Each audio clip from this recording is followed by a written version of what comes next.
아주 유명한 말 중에 이런 말이 있습니다. 인생은 B와 D 사이의 C다. 이게 무슨 말이냐면 B는 이제 birth라고 그러죠. 출생, 탄생. 그다음에 D가 death, 죽음. 그리고 C는 choice, 선택입니다. 그래서 이제 일종의 언어 유희죠. 우리가 알파벳 A, B, C, D 순서가 B, C, D잖아요. 그 B와 D 사이에 C가 있잖아요, 그렇죠? 그 알파벳 가지고 이제 어떤 워드 플레이, 언어 유희를 만든 거죠. 인생은 우리말로 이제 번역하면 탄생과 죽음 사이의 선택이다. 즉 이 말은 우리가 이 땅에 태어나서부터 죽을 때까지 우리의 삶을 채우는 것이 무엇이냐? 바로 우리의 선택이라는 것입니다. 오늘도 이 예배 자리에 나오길 여러분 선택하신 거잖아요. 그렇죠? 2026년의 시작을 이 송구영신 예배로 예배를 주님 앞에 드리고 여러분이 선택하신 겁니다. 그렇죠? 그러니까 우리가 아침에 눈 뜨고 또 잘 때까지 수많은 선택들, 그 선택의 또한 그 결과들, 그것을 우리가 또 먹고 또 그것을 또 처리하고 어떻게 보면 인생이 내가 한 선택 그리고 그 선택을 한 결과들을 먹고 또 처리하는 일로 사실 우리의 생을 다 보내게 되는 것이죠. 그래서 참 이 말은 진리죠. 그렇죠? 우리의 삶을 아주 간단하게 설명해 줄 수 있는 말입니다. 그런데 우리가 인생을 살면서 그렇게 수많은 선택을 내리면서 사는데 이 선택은요 반드시 가지고 오는 필연적인 부산물이 있어요. 그게 뭐냐면 바로 후회입니다. 후회. 그렇죠? 여러분 선택하기가 왜 어렵죠? 선택하기 쉽지 않잖아요. 그렇죠? 심지어 여러분 우리가 중국집에 가도 사장님 엄청 고민돼요. 아시잖아요, 사장님. 뭘 먹을까 항상 고민하고 긴장하죠 때로는. 근데 왜 여러분 선택하기 어렵습니까? 덜 후회하려고 하잖아요. 그렇죠?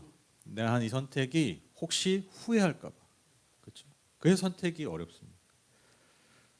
재미있는 연구 결과가 있어서 제가 한번 설명해 드리고 싶은데요. 2025년에 22년에 무려 105개국에 사는 19,000여 명이 참여한 거의 2만 명이죠. 2만 명이 참여한 세계 후회 보고서라는 연구가 있었어요. 그러니까 전 세계 사람들에게 이렇게 리서치를 하는 거예요. 조사를 하면서 그 사람들이 가지고 있는 후회에 대해서 조사를 한 거예요. 전 세계 사람들이 다양한 자리, 다양한 그 삶을 살고 있는 모든 사람들을 이렇게 연구해 봤더니 그 각 지역에 흩어져 살고 각양 모양으로 살지만 그 많은 사람들이 공통적으로 하는 네 가지 후회가 있었다고 합니다. 첫 번째가 뭐냐? 기초 후회예요. 기초 후회, 기반 후회라고도 하는데, 그러니까 쉽게 얘기하면 삶의 기초, 삶의 기반에 대해서 후회하는 거예요. 예컨대 내가 건강에 좀 신경 쓸 걸, 내가 좀 열심히 공부할 걸, 그렇죠? 뭐 이런 후회, 그러니까 우리의 삶의 어떤 그 아주 기초적인 것들, 그래서 뭐 좀 더 절약하고 좀 저축을 잘할 걸, 뭐 이런 것들을 후회하는 게 기초 기반 후회입니다. 두 번째로 도전 후회가 있었습니다. 도전 후회. 뭔가 내가 그때 이거를 도전할 걸. 어떤 연인에게 내가 사랑한다고 고백할 걸. 대시 네, 역시 네. 네. 그렇게 할 걸. 그 기회를 좀 잡을 걸. 요즘은 테슬라에 좀 주식을 사 놓을 걸. 네? 뭐 이런 것들, 그러한 도전하지 못한 것에 대한 후회들이 있었다고 하고요. 세 번째로 도덕적 후회가 있었습니다. 잘못된 길을 선택했던 것들, 또 어떤 뭐 거짓말하거나 내가 도덕적으로 옳지 않은, 우리가 본능적으로 알잖아요, 그렇죠? 그러한 것들을 행했을 때 하는 후회, 도덕적 후회가 있었고요. 마지막으로 무슨 후회가 있냐면 관계 후회가 있었습니다. 관계 후회. 여러분 뭐 너무 잘 아시겠죠? 어떤 관계에서 내가 좀 더 그 사람에게 더 잘할 걸, 또 그 사람들과 관계에 있어서 내가 더 잘 섬길 걸, 그렇게 내가 먼저 손 내밀 걸, 이런 관계에 대한 후회들이 있었다고 합니다. 그런데 이 네 가지 후회, 기반 후회, 도전 후회, 도덕적 후회, 관계 후회 중에서 가장 큰 비중을 차지하고 있었던 게 네 번째 관계 후회입니다. 우리가 살면서 언제 제일 많이 후회하냐? 우리가 사람과 사람과의 관계에 있어서의 후회를 가장 많이 한다라는 것이죠. 그런데 이 네 가지 후회를 사람들이 하는 네 가지 후회를 나눠봤지만 사실 이거를 크게 두 가지로 나눌 수 있어요. 여러분 결국 우리가 후회를 언제 하냐면 간단합니다. 하지 말 걸, 그리고 할 걸. 그러니까 한 것에 대한 후회와 안 한 것에 대한 후회로 나뉘게 됩니다. 그런데 여러분 놀라운 게 뭐냐면요. 사람들의 후회를 연구해 보니까요. 압도적으로 무엇을 많이 후회하냐면 하지 않은 것에 대해서 후회를 많이 한다고. 그러니까 내가 한 것에 대해서 후회한 게 보다는 압도적으로 내가 고민만 하고 또 고민만 하고 행동하지 않은 하지 않은 것에 대한 후회를 가장 많이 한다고 합니다. 왜냐하면 여러분 뭔가 내가 하잖아요. 그럼 이게 좀 후회가 되잖아요. 그럼 그걸 수정해요. 그렇죠? 그리고 내가 뭐 잘못해서 후회했는데 예를 들면 그거를 다시 재해석할 수도 있잖아요. 어떤 그 선택 때문에 좀 어려워졌어도 그것을 내가 재해석해서 나한테 또 좋게 적용할 수도 있는 거예요. 그러니까 뭔가 사후 처리가 가능해. 근데 하지 않은 건요. 사후 처리할 게 없고 뭐만 남냐면 하지 않은 말 그대로 그 후회의 감정만 남는 거예요. 그래서 그걸 계속 곱씹기만 하는 거예요. 그래서 하지 않은 것에 대한 후회를 더 깊이 생각하고 그 후회의 감정, 그 어떻게 보면 좋지 않은 감정이 훨씬 더 오래 남게 된다고 합니다. 여러분 또한 후회는요. 우리에게 뭘 알려주냐면 내가 무엇을 소중하게 여기는지 가치 있게 여기는지 그것을 알려줍니다. 즉 가치에 대한 통증과 같은 거예요. 후회라는 것은. 후회라는 감정이 좀 아픈 감정이잖아요. 근데 왜 아프냐면 내가 그것을 가치 있게 여겼다라는 증거라는 것이죠. 그래서 사람이 무엇을 후회하느냐는 그 사람의 가치가 어디 있느냐를 분명하게 알려줍니다. 그래서 여러분 후회라는 감정은 뭔가 부정적인 느낌이고 또 그 부정적인 순간 같지만 그것을 내 삶에 잘 적용하고 잘 승화시킨다면 오히려 우리의 삶을 더 나은 방향으로 이끌어주는 아주 훌륭한 도구요 동력이 됩니다. 다시 말씀드립니다. 후회라는 감정 안에 머물러 있지 않고 그 감정을 그 후회를 잘 사용한다면 오히려 우리의 삶을 더 나은 삶의 방향으로 이끄는 동력이 될 수 있다는 것이죠. 그리고 아주 강력한 동력이 됩니다. 왜? 가치에 대한 통증이기 때문에. 여러분 물론 지금 이제 시계바늘은 이제 2026년으로 넘어갔잖아요. 2026이 된 지 지금 한 15분 정도 됐는데, 근데 여러분 사실 저는 이 송구영신 예배는 아직 좀 2025년 같잖아요. 그러니까 여전히 좀 연말 같은 느낌이 있습니다. 송구영신 예배는 그렇죠? 그래서 여러분 이 시간이 되면 우리가 크든 작든 다 후회합니다. 다 어떻게 보면 우리 안에 후회의 감정이 생길 수밖에 없습니다. 그런데 여기서 우리가 던져야 될 아주 중요한 질문이 뭐냐면 그 후회가 그저 내 감정과 생각의 상태에 머물러 있느냐 아니면 그 후회를 통해서 나를 더 나은 곳으로 나은 방향으로 이끌어갈 것인가 그것을 우리가 선택해야 된다는 것입니다. 그래야 반복되는 후회, 반복되는 생의 낭비를 우리의 삶에 반복하지 않게 되는 것이죠. 제가 아까 언급했던 그 후회 보고서 말씀드렸잖아요. 그 후회 보고서 제가 딱 보면서 제가 무슨 생각하냐면 이게 딱 뭐와 같냐면 우리가 자주 하는 회개와 비슷합니다. 그렇죠? 우리가 하는 회개와 그 후회가요 굉장히 비슷해요. 결국 우리가 회개하는 게 어떤 걸 회개합니까? 하나님께 회개하잖아요. 뭘 회개하죠? 근데 그게 두 가지예요. 하나님 앞에서 해서는 안 된 일을 한 거. 그렇죠? 그리고 하나님 앞에서 마땅히 해야 할 일을 하지 않은 것. 이걸 우리가 주님 앞에 회개한다라는 것이죠. 그런데 여러분 후회라는 생각과 그 감정이 다시 한번 그 감정에 머무르는 것이 문제잖아요. 마찬가지입니다. 우리의 회개도 그저 감정과 생각에 머물러 있어서는 안 된다는 거예요. 기껏해야 뭐 합니까? 우리 입술로 고백하잖아요. 근데 내 생각과 감정, 내 입술에만 머물러 있어서는 안 된다라는 것입니다. 회개는요 단지 지난 삶에 대한 후회의 고백이 아닙니다. 잘못했습니다 주님, 거기서 끝나는 고백이 아니라는 거예요. 왜 하나님께서 회개의 자리로 부르시는지 우리가 그것을 깨달아야 됩니다. 무엇을 깨달아야 되느냐? 우리가 진정 가치 있게 여겨야 되는 것이 무엇인가? 그리고 정말 그 가치 있는 것을 잃었을 때 우리가 어떻게 다시 우리의 삶을 돌이켜야 될 것인가 알려주시는 시간이 바로 회개의 자리라는 것이죠. 그래서 우리가 진정으로 회개하잖아요. 여러분, 진정으로 회개하면 반드시 우리의 삶에 맺게 되는 열매가 있습니다. 그게 뭐냐면 더 나은, 더 성숙한 사람과 신앙인의 자리로 갈 수밖에 없습니다. 여러분, 좋은 신앙인이 되는 건요, 좋은 사람이 되는 건요, 교회를 한정해 보죠. 여러분, 좋은 신앙인이 되는 건요, 저는 그렇게 생각해요. 교회에서 무슨 훈련 프로그램을 한다고 된다고 생각하지는 않아요. 저는 오히려 그런 훈련 프로그램들이 우리의 지식만 커지게 하고 우리의 머리만 커지게 해서 굉장히 역설적으로, 좀 이런 표현이 조금 과할 수 있는데, 더 많이 죄를 짓더라고요.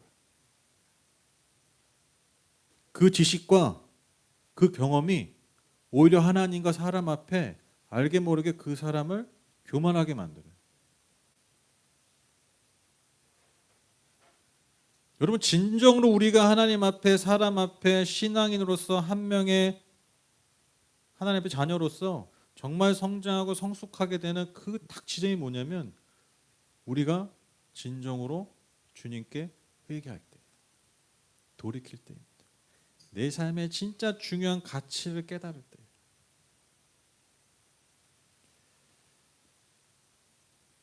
여러분, 오늘 읽으신 본문은요, 잘 알려진 탕자 얘기입니다. 잃어버린 두 아들 이야기라고도 하고요. 너무 잘 아시는 이야기입니다. 또 우리 교회의 어떤 상징적인 이야기 아닙니까? 근데 여러분, 이 이야기에 나오는 이 둘째 아들, 우리가 소위 탕자라고 부르는 이 아들, 여러분, 이 아들이 어떤 사람입니까?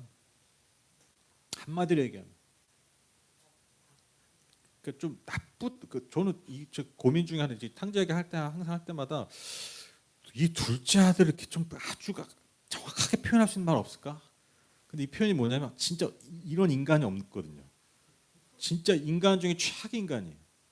정말 그냥 좀 어감이 좀 셀 수 있는데 여러분, 정말 인간 쓰레기 중에 쓰레기가 여러분 둘째 아들.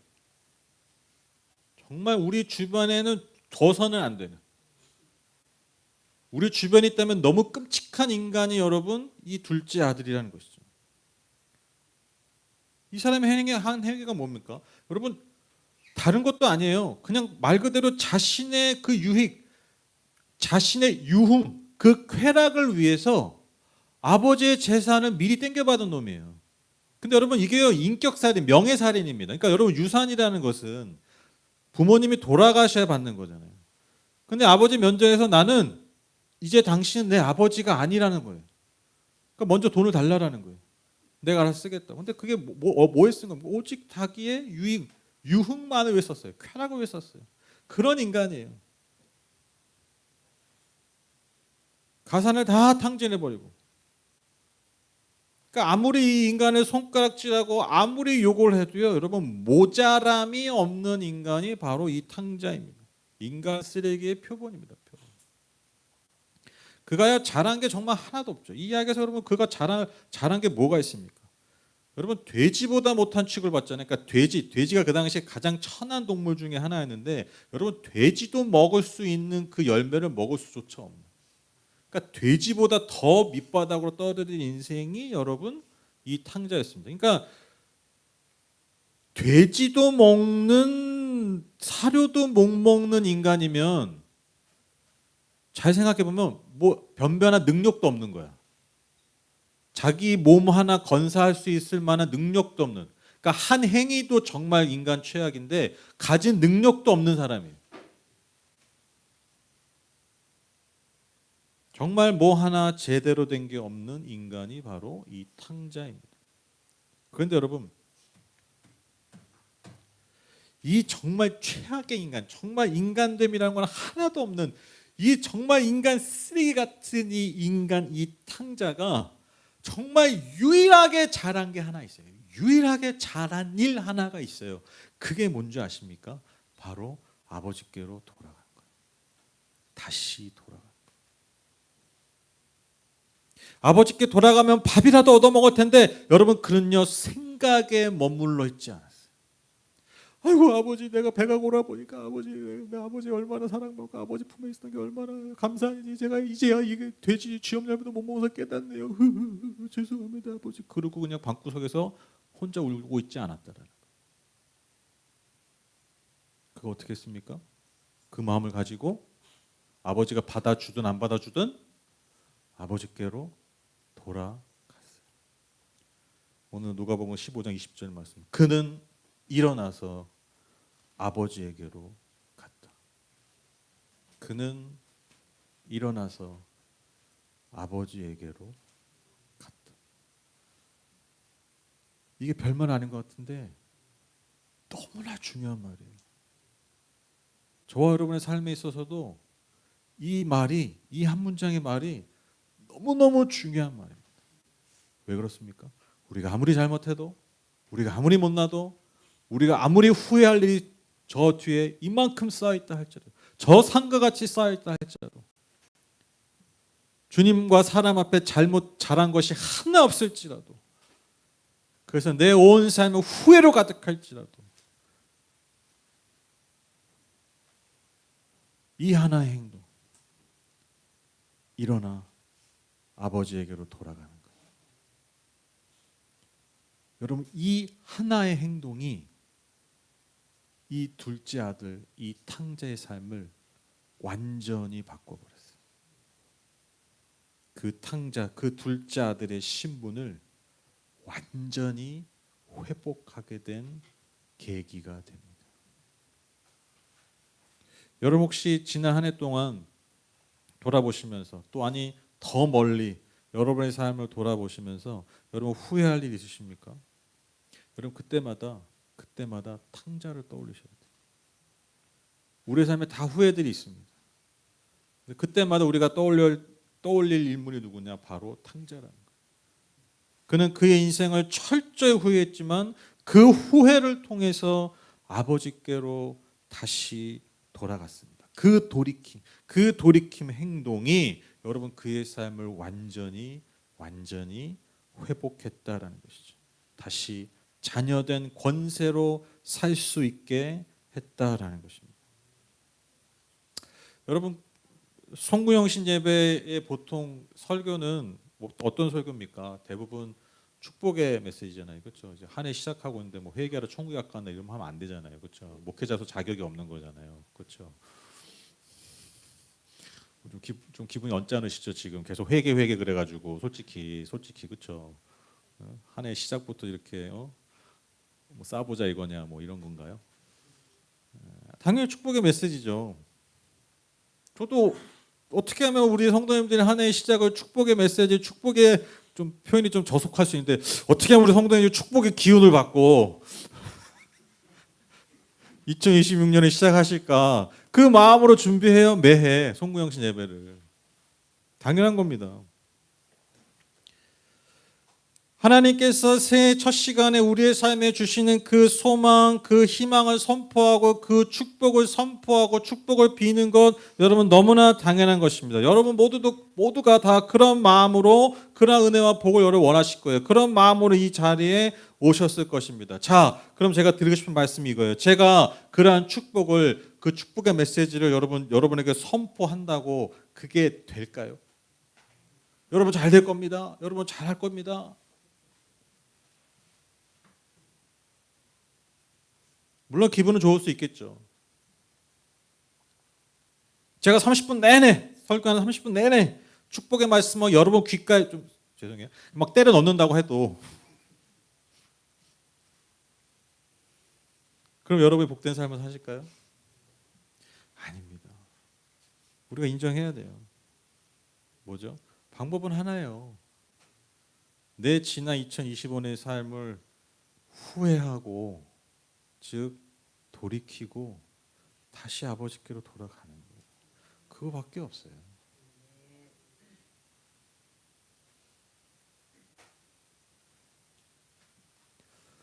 무언가를 돌이켜야 됩니다. 그 무언가를.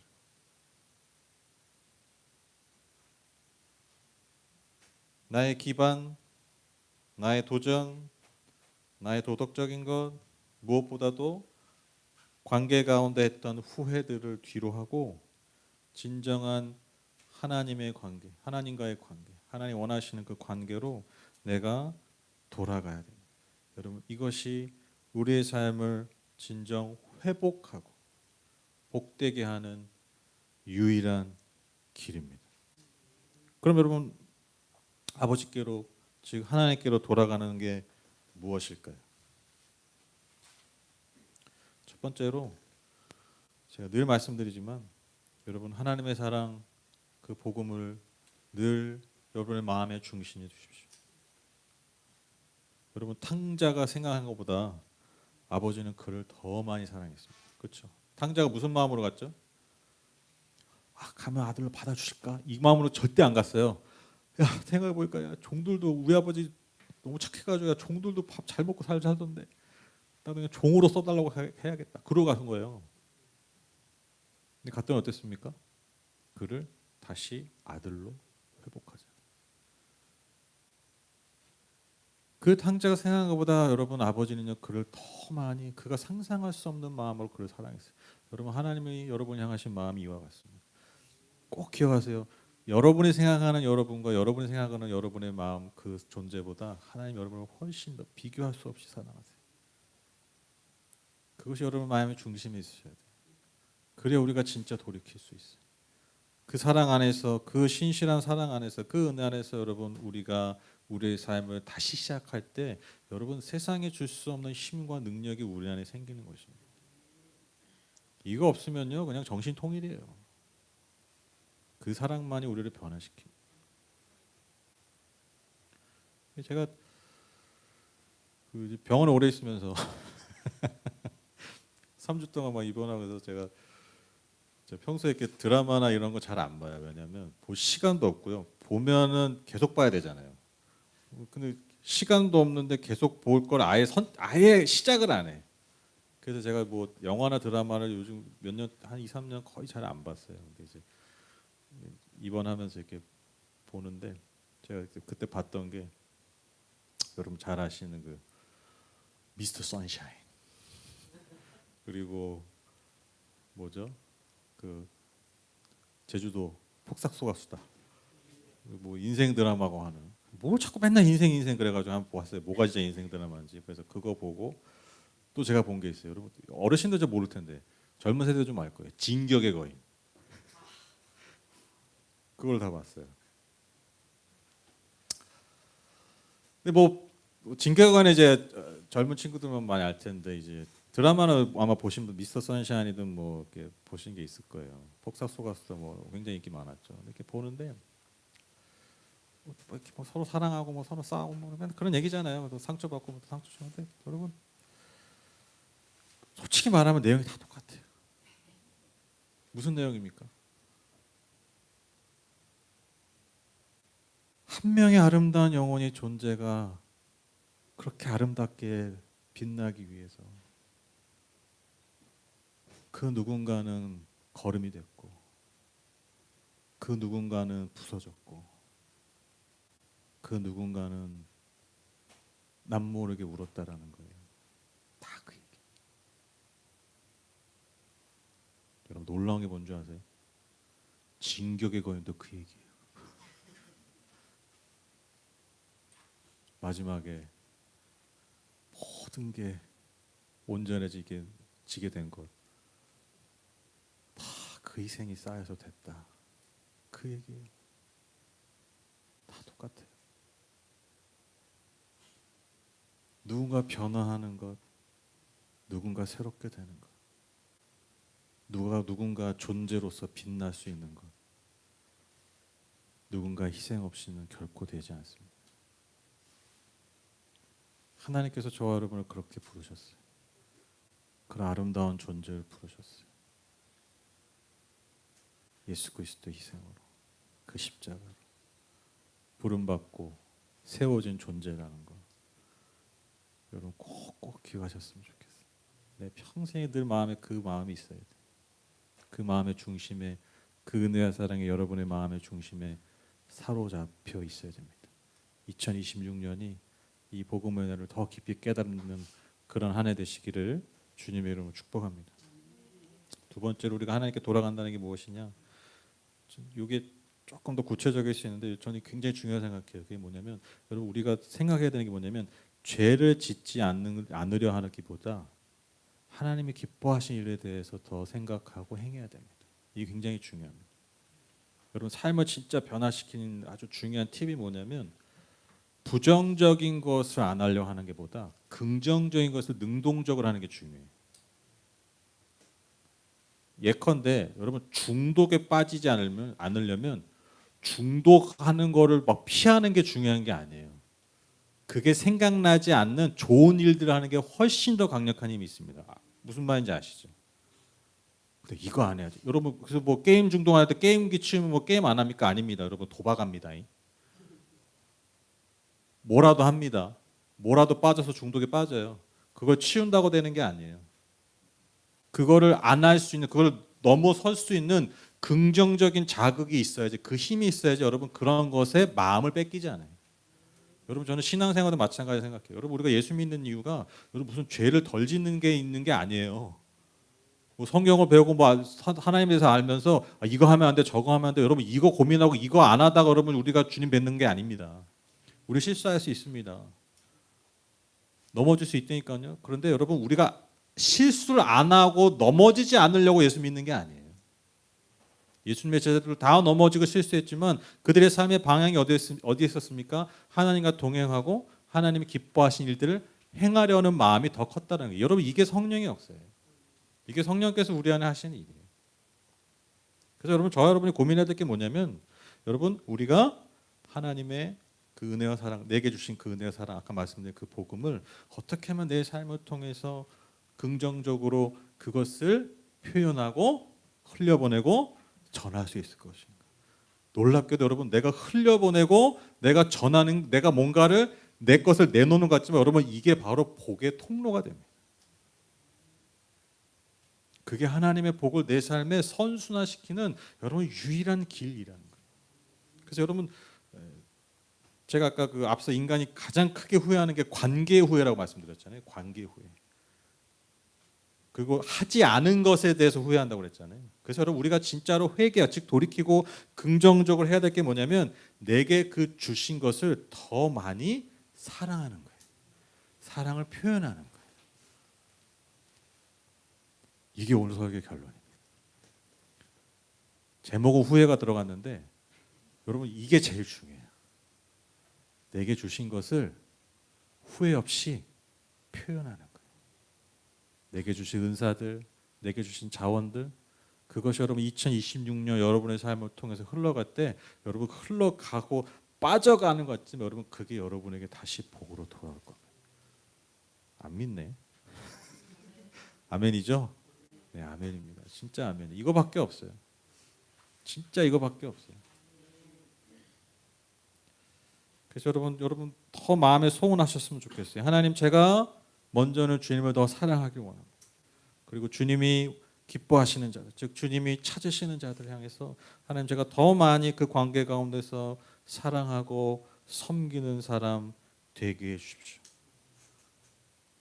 여러분 이게 하나님께 돌아가는 겁니다. 왜 우리는 늘 나만 내 것만 움켜쥐고 품고 살려고 하잖아요. 이게 회개예요. 그냥 자동 회개예요. 자동으로 하나님께 돌아가는 거예요.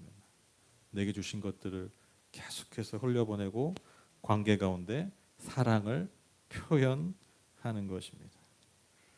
여기에 진짜 복이 있고 진짜 회복이 있습니다. 그래서 여러분 오늘 설교 제목이 후회라는 선물인데 여러분 후회 즉 진정한 회개를 통해서 하나님이 저와 여러분에게 2026년 더 큰 선물을 예비하고 계신 줄 믿습니다. 그 선물을 다 받아 누리시는 저와 여러분 되시기를 축복합니다. 결론을 맺겠습니다. 올 해 2026년입니다. 우리 성도님들의 삶에 정말 더 하나님의 은혜와 축복이 더더욱 충만하시도록 간절히 기도하고 축복합니다. 그래서 날마다 후회하는 것보다 하나님과 동행하면서 정말 하나님 예배하신 그 복을 받으며 누리며 살아가시는, 그렇게 계속해서 나누며 그 복의 선순환 가운데 살아가시는 저와 여러분 이 공동체 되셨으면 좋겠습니다. 그래서 올해 연말 송구영신 예배 때는 후회보다는 내 삶에 주신 은혜와 복을 간증할 수 있는, 그 간증이 더 많아지시는 저와 여러분 이 공동체 되기를 주님의 이름으로 축복합니다.